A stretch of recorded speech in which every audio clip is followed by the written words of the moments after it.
भारतीय खलाई तहकीकी तंजीम ने अपनी 52वीं मुहिम में PSLV C-50 रॉकेट को किया लॉन्च। टीवी चैनल, एजुकेशन और टेलीमेडिसिन में मिलेगी मदद।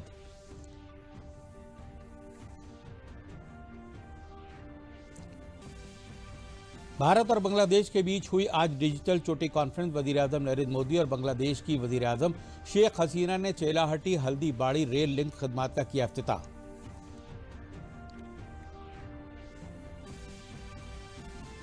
वज़ीर आला योगी आदित्यनाथ ने किसानों से की बातचीत। शुमार कराए ज़रई बिल के फायदे। कहा है इख्तिलाफ किसानों को कर रहा है गुमराह, मंडियों को जोड़ रहा है तकनीक से, नहीं खत्म हो रहा है मंडी बंदोबस्त। और वाराणसी में गंगा में चलने वाली कश्तियां अब चलेंगी CNG ईंधन से। गंगा की आलूदगी से पाक बनाने के लिए की जा रही है तदाबीर।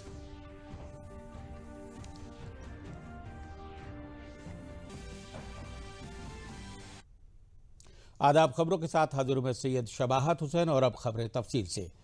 भारतीय खलाई तहकीकी तंजीम यानी इसरो ने आज मवासलाती सैयारा CMS-01 को PSLV-50C के रॉकेट के जरिए दागा। कुतुबी सैटेलाइट लॉन्च व्हीकल यानी PSLV की ये 52वीं मुहिम है।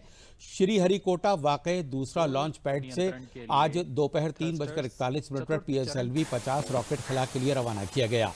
कल इसरो ने इसकी 25 घंटे की उल्टी गिनती शुरू होने की मालूमात फराहम कराई थी। CMS-01 इसरो का 42वां मवासलाती सैयारा है और इसे भारत की अहम सरजमीन के साथ साथ अंडमान निकोबार और लक्षद्वीप खित्ते को कवर करने वाले फ्रीक्वेंसी स्पेक्ट्रम को वसी में C बैंड में खिदमात मुहैया कराने के लिए तैयार किया गया है।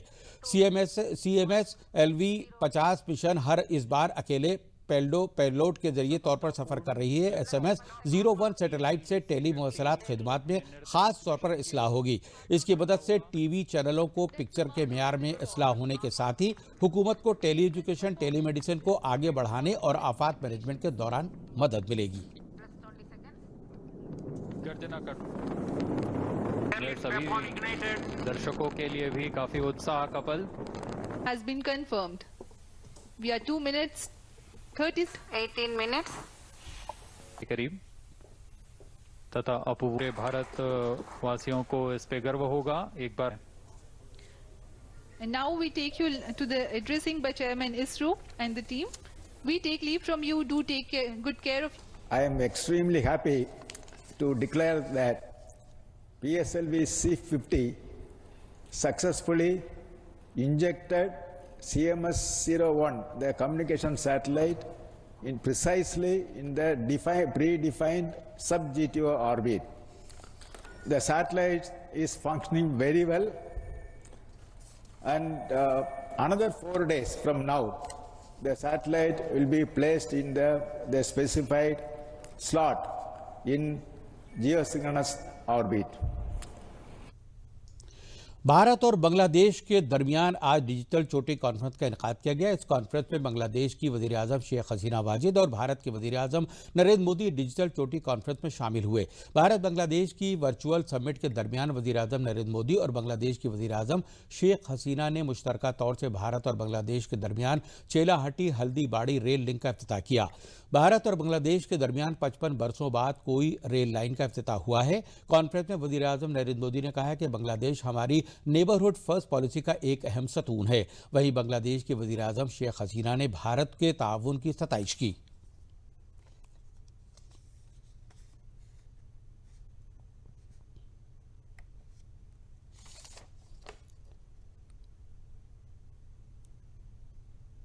बांग्लादेश हमारी नेबरहुड फर्स्ट नीति का एक प्रमुख स्तंभ है।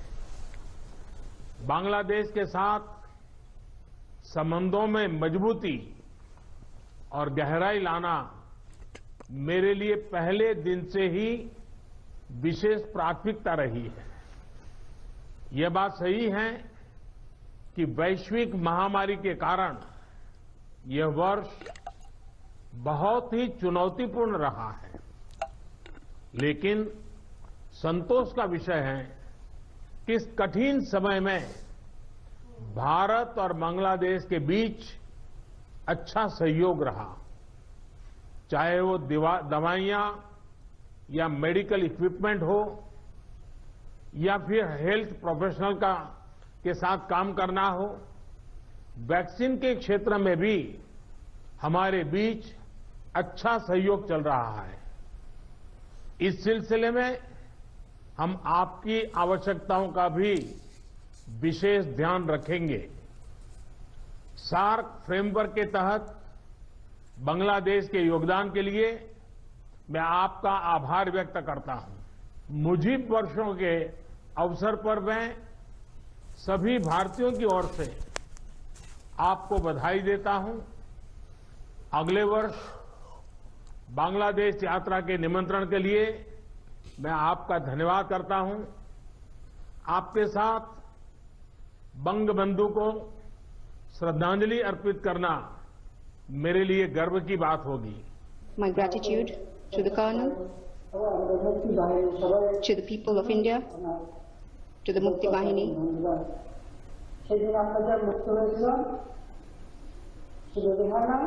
We were free on that day. Only my sister Rihanna, Joy, and myself, we are alive today. रियासत के वजीर आला योगी आदित्यनाथ ने बरेली में किसान संवाद रैली में शिरकत की। रैली में उन्होंने किसानों को ज़राई बिल के फायदे बताए। उन्होंने कहा है कि ये बिल किसी को भी किसानों की ज़मीन पर कब्जा करने का इख्तियार नहीं देगा। ज़राई बिल को लेकर किसानों को वही लोग गुमराह कर रहे हैं जो नहीं चाहते थे कि मुल्क में राम मंदिर बने। ये लोगों को राम मंदिर के नाम पर लड़ाने का काम करते थे। उन्होंने कहा कि हम मंडी बंदोबस्त खत्म नहीं कर रहे हैं बल्कि मंडियों को तकनीक से जोड़ रहे हैं। रियासत में अभी तक 100 मंडियों को हाई टेक किया गया है। उन्होंने कहा है कि रियासत में जल्द ही बायोफ्यूल की यूनिट लगने जा रही है जिससे किसानों को पराली की भी मुनासिब कीमत मिलेगी। स्मार्ट सिटी के तहत शहर में लगाए गए 200 public address system, 300 body worn कैमरे और 40 मोबाइल सर्विलांस व्हीकल सिस्टम का वजीर आला योगी आदित्यनाथ ने कल प्रयागराज में मानवन किया। पुलिस लाइन में उन्होंने मोबाइल सर्विलांस को हरी झंडी दिखाकर रवाना किया। उन्होंने कहा है कि इस स्मार्ट सिटी योजना के तहत प्रयागराज में integrated command and control centre में 11,000 कैमरों के जरिए निगरानी की जा रही है। ट्रैफिक बंदोबस्त के लिए 36 चौराहों पर सिग्नल, 40 मकामात पर variable message display system, side west management और दीगर जदीद तरीन निज़ाम को फ़रोग़ दिया गया। उन्होंने कहा है कि प्रयागराज कुंभ के नज़रिए से जदीद तरीन सिटी बनाने का हदफ भी सभी के ताउन से हासिल किया जाएगा। इस मौके पर नायब वज़ीर आला केशव प्रसाद मौर्य ने मीडिया से बातचीत करते हुए कहा कि मगरबी बंगाल में गुंडा राज, जंगल राज खत्म होगा और बीजेपी अक्सरियत से हुकूमत बनाएगी। हमारा है, इसलिए सारे विरोधी एक तरफ, माननीय नरेंद्र मोदी जी के नेतृत्व में भारतीय जनता पार्टी एक तरफ है और हम निश्चित तौर से 2022 में जितना जिसको ताकत लगाना हो लगा ले, फिर वह जनता के आशीर्वाद से, कार्यकर्ताओं के परिश्रम से कमल खिलेगा, भाजपा की सरकार बनेगी। और जो विरोधी सोचते हैं कि अब जंगल राज के बाद गुंडा राज, तो यह नहीं आने वाला है। अभी तो जंगल राज और गुंडा राज पश्चिम बंगाल से जाने वाला है। माननीय मुख्यमंत्री जी ने पुलिस लाइन प्रयागराज में स्मार्ट सिटी के अंतर्गत जो हमारी ऑलरेडी ICCC हमारी 2 जगह हैं, कुंभ मेला ICCC और पुलिस लाइन का जो सिटी का स्मार्ट सिटी का कंट्रोल रूम है, उससे 43 वाहनों का, उसमें 7 प्रिजन वैन है और 36 हमारी 112 की गाड़ियां जो इनोवा हैं, बोलेरोज हैं, उस पर हमने सर्विलांस सिस्टम लगाया जिससे वो रात में भी और जहां पे हमारे कैमरे कवर नहीं करते उन क्षेत्रों में हम एविडेंस कलेक्ट कर सकते हैं, कोई वारदात है उसको हम कवर कर सकते हैं। तो इन गाड़ियों का उन्होंने लोकार्पण किया। इसके साथ साथ पूरे शहर में 206 जगहों पे पब्लिक एड्रेस सिस्टम लगा है जिस पर हम कहीं से भी अपने कंट्रोल रूम में किसी भी माइक से एक साथ या 10 पे, 20 पे, 50 पे सेलेक्टिवली हम अपना अनाउंसमेंट कर सकते हैं। उस पर कोविड का अनाउंसमेंट, ट्रैफिक का अनाउंसमेंट, लॉ एंड ऑर्डर का अनाउंसमेंट, किसी योजना का अनाउंसमेंट, तो उसका मल्टीपर्पज़ उपयोग हम कर सकते हैं पब्लिक एड्रेस सिस्टम का, जो शहर के लिए बहुत उपयोगी होगा। और इसी के साथ साथ 300 बॉडी वार्न कैमरे जो हमारे जवान जो पब्लिक इंटरफेस में आते हैं, जो पब्लिक से इंटरेक्ट करते हैं, विशेष करके ट्रैफिक के लोग या चौराहों पे जो हमारे पुलिस के लोग पिकेट पे रहते हैं, उनको हम दे रहे हैं जिससे वो किसी के साथ दुर्व्यवहार न करें। साथ साथ कोई पब्लिक का लोग हैं तो उनका भी व्यवहार कैसा है उसको हम रिकॉर्ड कर रहे हैं। बांदा में बीजेपी के रियासती सदर स्वतंत्र देव सिंह ने वसी किसान सम्मेलन से खिताब करते हुए कहा कि किसान बिल किसी के लिए मुफीद बताते हुए मुखालफत करने वालों को हिज़्ब इख्तिलाफ की साजिश करार दिया। सम्मेलन में हज़ारों किसानों के अलावा बांदा के रुकन पार्लियामेंट और मंतक़े के चारों अजला के रुकन असम्बली मौजूद रहे। किसान बिल को लेकर हुकूमत और किसान तंजीमों के सरबराहान के दरमियान कई दौर की बातचीत नाकाम होने के बाद अब बीजेपी ने किसान बिल के फ़ायदे बताने के लिए मुहिम शुरू कर दी है। इस मुहिम के तहत बुंदेलखंड के बांदा में बीजेपी के रियासती सदर स्वतंत्र देव सिंह ने किसानों से खिताब करते हुए कहा कि किसानों को की आड़ लेकर हिज़्ब इख्तिलाफ लोगों को भड़का रहा है और किसानों के अंदर गलत फहमियां पैदा कर रहा है। उन्होंने कहा है कि मरकजी हुकूमत किसानों के मफाद में बिल लाई है जिसे हिज़्ब इख्तिलाफ अपने मतलब के लिए गलत बता रहा है। किसान खेतों में काम कर रहा है और हुकूमत किसानों के मफाद में स्कीमें तैयार कर रही है। उन्होंने कहा है कि कुछ भी हो जाए हुकूमत किसानों के मफाद में पीछे नहीं हटने वाली है।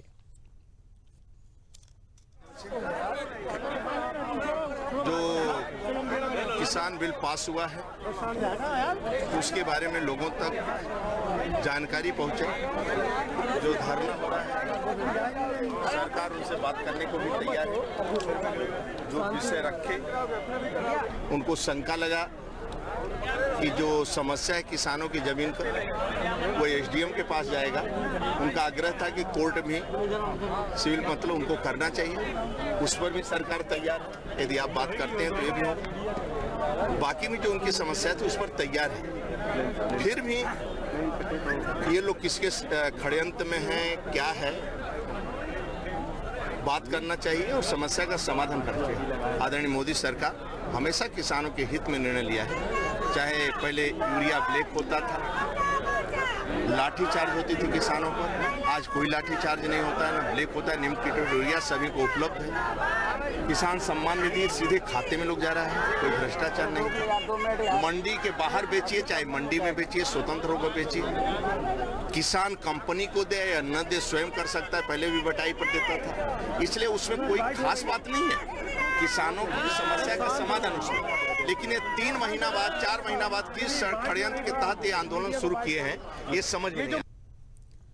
मरकज की मोदी हुकूमत की जानिब से मुसलसल किसानों की आमदनी में इजाफे के साथ किसानों के हालात में इस्लाह के लिए हालिया नया ज़र कानून नाफिज किया गया है, जिसका भारतीय किसान यूनियन भदौरिया ग्रुप ने अपने सैकड़ों कारकुनान के साथ किसान बिल की हिमायत करते हुए एसडीएम को हिमायती खत और 12 निकाती मुतालबात से मुताल्लिक खत सौंपते हुए सदर हुकुम सिंह भदौरिया ने कहा है कि हमारी तंजीम इसने कानून की हिमायत करती है। जो भी किसान तंजीम इस कानून की मुखालफत कर रहे हैं वो लोग गुमराह हैं। हमारी तंजीम बेदार है, इसलिए हम इस कानून की हिमायत करते हैं। हमारे कुछ मुतालबात हैं, इसके लिए हम हिमायती खत के साथ मुतालबात से मुताल्लिक खत भी सौंप रहे हैं।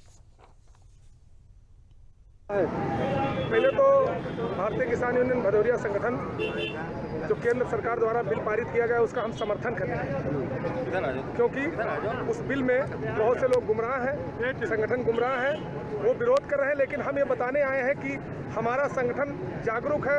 मैं समर्थन करने आया हूँ, उसके बाद कुछ छोटे जो सामाजिक मुद्दे हैं उनको भी जो है उनकी मांग पर फौज के साबिक अफसरान की जानिब से तश्कील अतुल्य गंगा मिशन की जानिब से आज गंगा परिक्रमा यात्रा को एनसीसी ग्रुप हेडक्वार्टर प्रयागराज के group commander brigadier SK Singh ने रवाना किया। ये यात्रा प्रयागराज के त्रिवेणी के पवित्र संगम नोद से गंगा मां की आरती पूजन के साथ शुरू हुई है।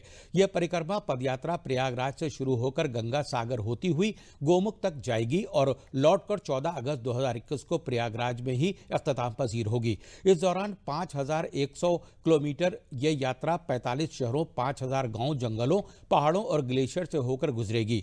इस दौरान परिक्रमा के रास्ते पर मुसलसल सज्जकारी समेत कई प्रोग्राम भी होंगे। इस यात्रा में सुबकदोश फौजी अफसरान colonel Manoj Keshwar, lieutenant colonel हेम लेमहुई, कर्नल गोपाल शर्मा समेत कई फौजी अफसरान हिस्सा ले रहे हैं। 8 महीने तक चलने वाली इस पदयात्रा में गंगा में गुजरने वाले तमाम छोटे बड़े नालों और सीवरेज प्लांट जिनके जरिए गंगा में गंदगी और आलूदगी बढ़ रही है उनकी जियो मैपिंग की जाएगी। गंगा के किनारे रहने वाले नौजवानों को भी इस मुहिम से जोड़ा जाएगा।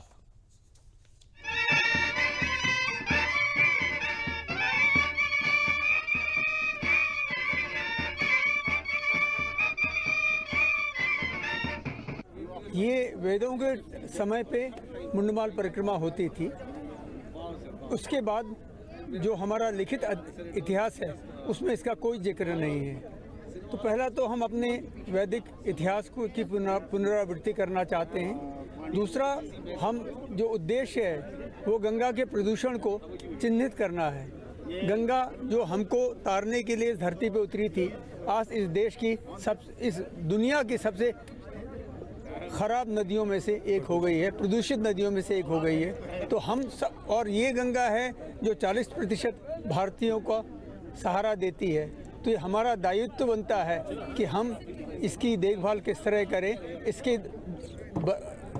इसके लिए हम पूरे समाज को एक आईना दिखाएं कि गंगा कहाँ कहाँ गंदी हो रही है। मुंडमाल गंगा परिक्रमा का शुरुआत किया जा रहा है, जिसमें आर्मी के वेटरन्स, रिटायर्ड लोग जो हैं वो गंगा को स्वच्छ रखने के लिए और गंगा को स्वच्छ रखने के लिए जागरूकता बढ़ाने के लिए ये परिक्रमा अंडरटेक किया है।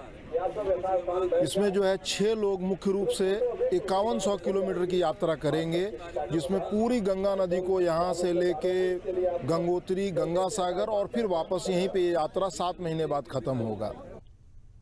1971 में पाकिस्तान से हुई जंग में फतेह हासिल करने के 50 साल मुकम्मल होने के मौके पर भारतीय फौज दिसंबर 2020 से दिसंबर 2021 तक स्वर्णिम विजय वर्ष के तौर पर मना रही है, जिसकी शुरुआत वज़ीर-ए-आज़म नरेंद्र मोदी ने राष्ट्रीय युद्ध स्मारक पर विजय मशालों को रोशन करके की।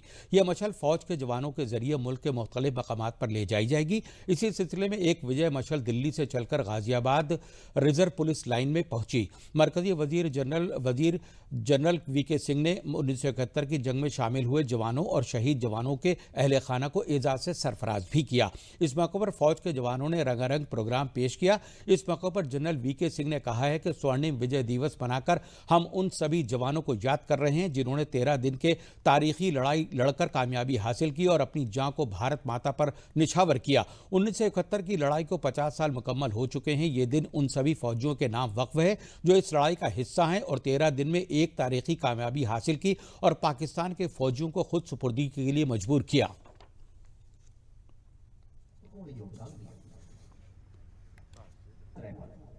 इन्होंने 29 मई 1999 को कारगिल युद्ध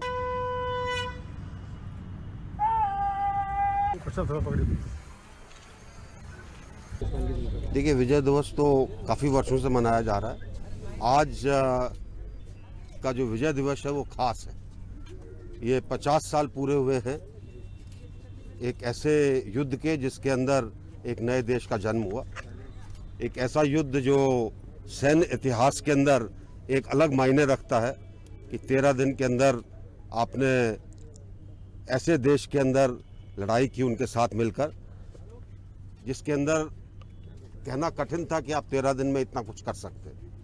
93,000 शत्रु के सैनिकों ने आत्मसमर्पण किया, तो अपने आप के अंदर एक बहुत बड़ी चीज़ है और इस चीज़ के बारे में सबको पता चलना चाहिए। इस चीज़ के बारे में सब जगह थोड़ा और प्रचार हो इसका, ताकि पता चले कि देश ने किस प्रकार अदम्य साहस का सहारा लेते हुए क्या क्या काम किया।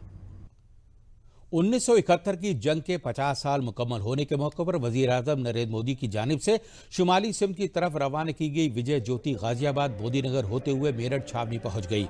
फौजी अफसरान ने सलामी के साथ विजय ज्योति का खैर मकदम किया।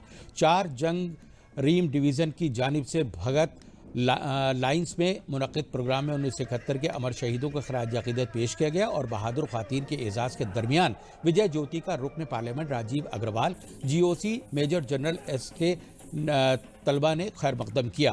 प्रोग्राम में सकाफती प्रोग्राम का इनेकाद भी किया गया। साथ ही बहादुर ख़वातीन और शहीदों के अहले खाना को एजाज़ से सरफराज भी किया गया। ये मशल मेरठ से रवाना होकर रुड़की के लिए रवाना होगी।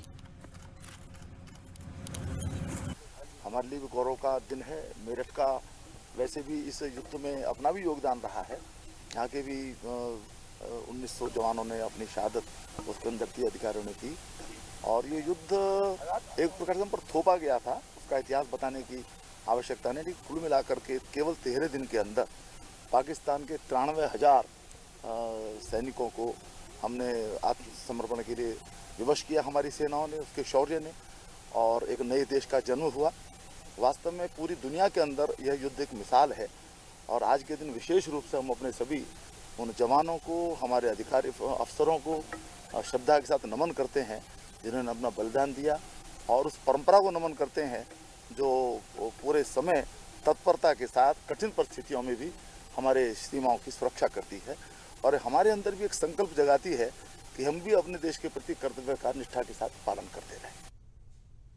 किसानों की आमदनी को दुगना करने के लिए उन्हें हुकूमत की मदद मिल रही है। मिर्जापुर जिले की रियासत के वजीर ममलकत बराए तवानाई रमाशंकर सिंह पटेल ने केला हब करार दिया। इस दौरान सेल्फ हेल्प ग्रुप्स की ख्वातीन को ड्रैगन फ्रूट और एलोवेरा के पौधे तकसीम किए गए। ख्वातीन ने भी कुनबे की खुशहाली के लिए जदीद खेती को जरूरी बताया। शहरी तरक्याती ब्लॉक के पेरा ढाड़ में मुनक्किद किसान तरबियती प्रोग्राम में किसानों को रवायती खेती के साथ ही ड्रैगन फ्रूट, केला और सब्जियों की खेती करने की सलाह दी गई। जिले में अभी भी 500 बीघा में केले की खेती की जा रही है, जिसे इस साल 2000 हेक्टेयर करने का हदफ रखा गया है।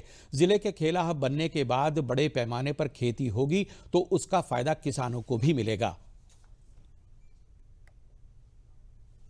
किसानों को उन्नत खेती करने की मंशा कर लो और किसान का मुख्यतः कि जागरूक कि किसान जागरूक कैसे हो, किसान उन्नत खेती कैसे करे, उसके बारे में यह पूरा प्रोग्राम था, जहां स्वयं सहायता समूह की महिलाएं जो कृषि करती हैं उनके बीच में ये उद्यान विभाग ने कार्यक्रम किया है। आज मिर्जापुर बनाना हब अगर घोषित हुआ है, यह 100% है कि किसानों के अंदर बहुत तेज़ी से जागरूकता बढ़ी है और केले की खेती तेज़ी से 3 साल के ऊपर हो गया और किसान को इससे बहुत बड़ा लाभ मिल रहा है। समूह की महिलाएं वो हम लोग एलोवेरा और ड्रैगन फ्रूट की खेती का प्रशिक्षण हम लोगों ने दिया और यहाँ पे उन महिलाओं को हम लोगों ने पौधे भी वितरण किया कि वो पौधा ले जाएं और अपने लगाएं।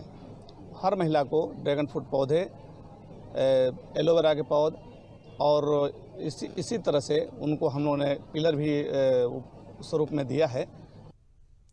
प्रोग्राम में फल और सब्जी की खेती करके मिलने वाले फायदे की मालूमात किसानों के साथ ही सेल्फ हेल्प ग्रुप की ख्वातीन को फराहम कराई गई। खेती करने के जदीद तरीके की मालूमात होने के बाद ख्वातीन में काफ़ी जोश है। उन्होंने हुकूमत की स्कीमों की सताइश की और मुस्तकबिल में जदीद खेती करने के हदफ को मुंतखब करने का फैसला किया।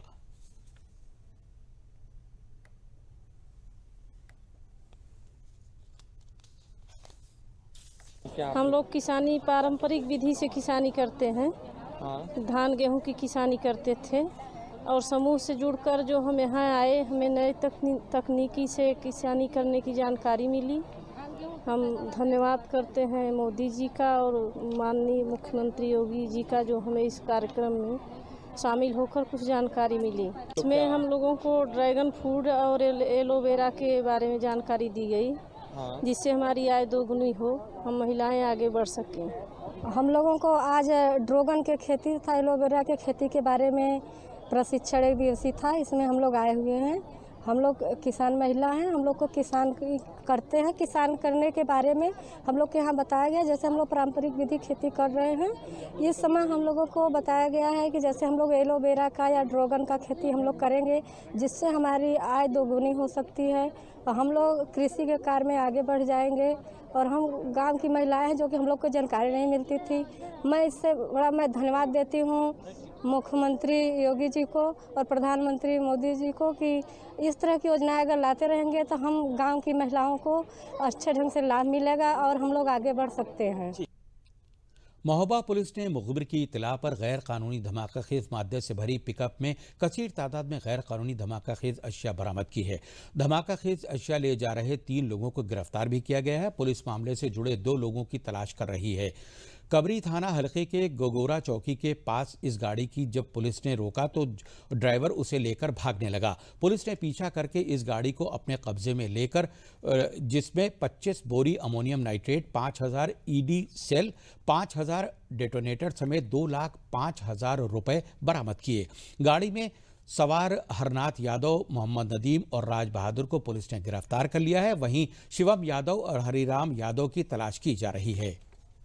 पिकअप में विस्फोटक जा रहा है, इस सूचना पर पुलिस ने त्वरित कार्रवाई करते हुए उस पिकअप को पकड़ा। उस पिकअप में 25 कट्टे अमोनियम नाइट्रेट थे।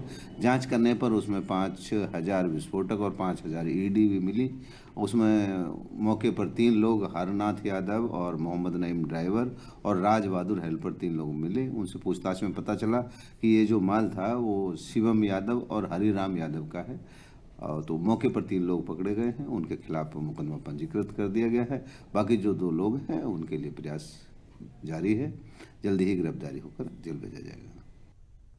वज़ीर-ए-आज़म के पार्लियामानी हलक़े वाराणसी में आलूदगी का खुसूसी ख्याल रखते हुए गंगा नदी के अंदर डीजल और पेट्रोल से चलने वाली कश्तियों को अब सीएनजी गैस से चलाया जाएगा। इस सिलसिले में एक सीएनजी गैस स्टेशन की तामीर राजघाट पुल के पास खड़किया घाट पर हो रही है। इस मौके पर senior project manager NK Dwivedi ने बताया है कि पेट्रोल और डीजल से चलने वाली कश्तियों से फ़ज़ाई आलूदगी होती है, जिससे सयाहों की सेहत से मुतालिक दिक्कतों का सामना करना पड़ता है। साथ ही डीजल और मोबिल के गंगा में जाने से पानी में रहने वाले जानदारों को खतरा होता है। इन मसाइल को दूर करने के लिए अब गंगा नदी में सीएनजी से कश्तियां चला करेंगी, जिनसे आलूदगी की सफर रहेगी और सयाह व पानी में रहने वाले जानदारों को भी नुकसान नहीं पहुंचेगा। ये स्मार्ट सिटी के तहत एक पायलट प्रोजेक्ट के तौर पर शुरू किया जा रहा है। इसमें नगर निगम और वाराणसी इंतजामिया के साथ साथ शहरियों का भी काफ़ी ताउन मिल रहा है।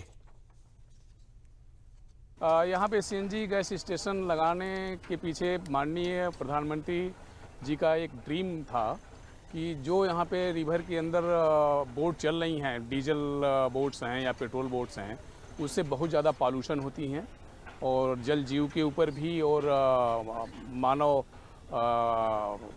के ऊपर भी। तो पॉल्यूशन को हम लोग कैसे कंट्रोल करें, तो उसमें एक ड्रीम प्रोजेक्ट ये था कि चूँकि ये नाव को हम लोग सीएनजी फीड करें और डीजल वगैरह को कर्टेल करें। तो चूँकि नाव सड़क पे जा नहीं सकती हैं, इसलिए हम लोग रिवर पे ही जो जितनी भी चल रही हैं यहाँ पे डीजल बोट और पेट्रोल बोट, इसको सीएनजी सप्लाई करेंगे और उनके इंजन को सीएनजी में कन्वर्ट करके सारे पॉल्यूशन को कम करने के लिए हम लोग प्रयासरत हैं।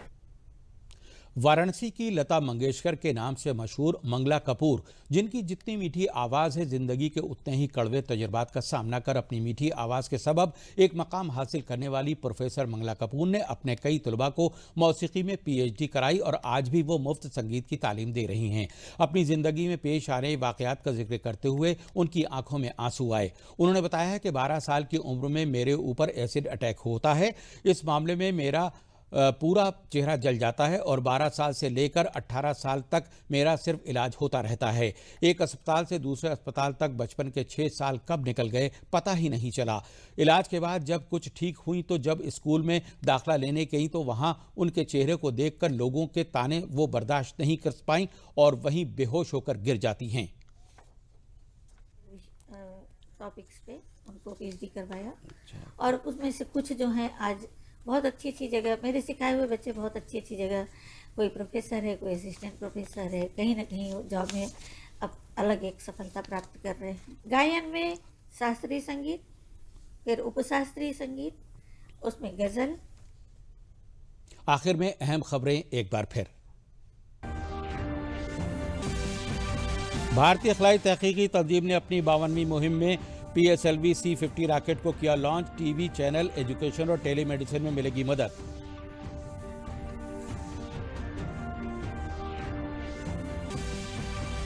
भारत और बांग्लादेश के बीच हुई आज डिजिटल चोटी कॉन्फ्रेंस। वज़ीर-ए-आज़म नरेंद्र मोदी और बांग्लादेश की वज़ीर-ए-आज़म शेख हसीना ने चेलाहटी हल्दी हाटी रेल लिंक खिदमात का किया इफ्तिताह।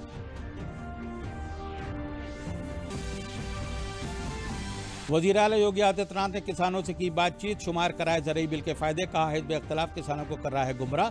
मंडियों को जोड़ा जा रहा है तकनीक से, नहीं खत्म हो रहा है मंडी बंदोबस्त।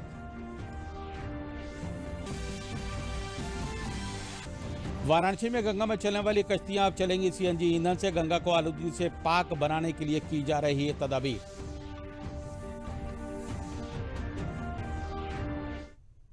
इसी के साथ खबरों का सिलसिला यहीं पर खत्म हुआ। शबाहत हुसैन को दीजिए इजाजत। शब बखैर।